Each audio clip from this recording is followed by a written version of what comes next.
Good morning. My name is ANISHA PATTA. Today I am doing a case report of unilateral disc eczema. My co-authors are Dr. P. Ravikiran sir.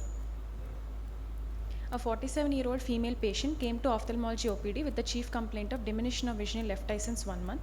Patient was apparently normal 1 month back but gradually developed painless and progressive loss of vision in the left eye. There is no history of trauma, headache, nausea, vomiting, double vision, redness, itching, discharge, photophobia or phonophobia. There is no history of flashes of light. There is no history of colored halos, floaters or glare. There is no history of loss of color perception. In past history, she had no history of similar complaints in past. She is not a known hypertensive, diabetic, pulmonary tuberculosis, Hansen's disease, coronary artery disease, cerebrovascular disease, and chronic kidney disease. In personal history, the patient takes mixed diet, bowel and bladder habits are regular, sleep and appetite are normal, and there is no history of any substance abuse.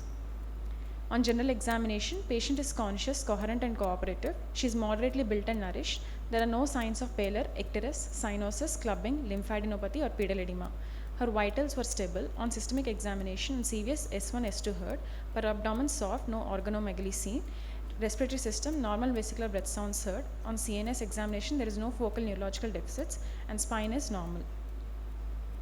In ocular examination, her facial symmetry is normal, head posture is normal, forehead and chin position is normal, both eyes are orthophoric, extraocular movements, ductions, versions and vergences are normal. Color vision is normal in both the eyes with Ishihara's chart. Coming to the ocular examination, right eye, her visual acuity was 6.9 and best corrected visual acuity was 6.6. Her anterior segment is within normal limits and lens is clear. Intraocular pressure measured by Goldman applimation tonometry is 19 mm Hg. Her fundus is within normal limits. Left eye examination, visual acuity unaided is 6/24, best corrected visual acuity is 6.9. Her anterior segment is within normal limits, but her pupillary reactions are sluggishly reacting to both direct and consensual right reflexes. Lens is clear. Intraocular pressure is 19 mm Hg. Coming to fundus examination, media was clear. Optic disc showed blurred disc margins with the hemorrhages over the disc. Cup disc ratio is obliterated. Blood vessels were tortuous and macula showed cotton wool spots and foveal reflex is absent. Here is a fundus picture showing right eye showing normal fundus, whereas left eye showing obliterated cup disc ratio, blurring of disc margins, and dilated vessels and tortuous vessels and cotton wool spots in the macula, and absent foveal reflex.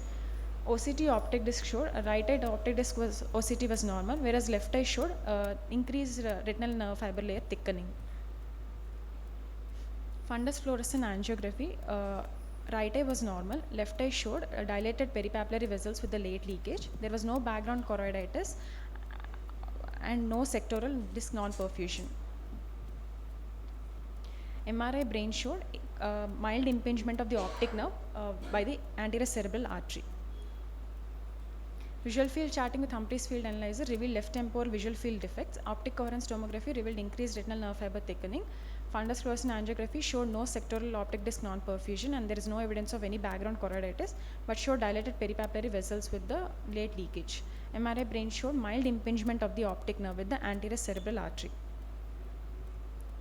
Treatment given was injection Decadron 2 cc IV BD was given for 3 days. It was followed by tablet Viceron 40 mg for 5 days, followed by 30 mg for 5 days, followed by 20 mg for 5 days and then followed by 10 mg for 5 days.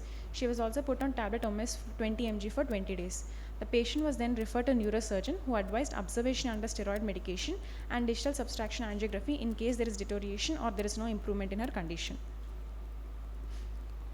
On review after 1 week, disc edema in the left eye reduced. Then she completed the course of steroid.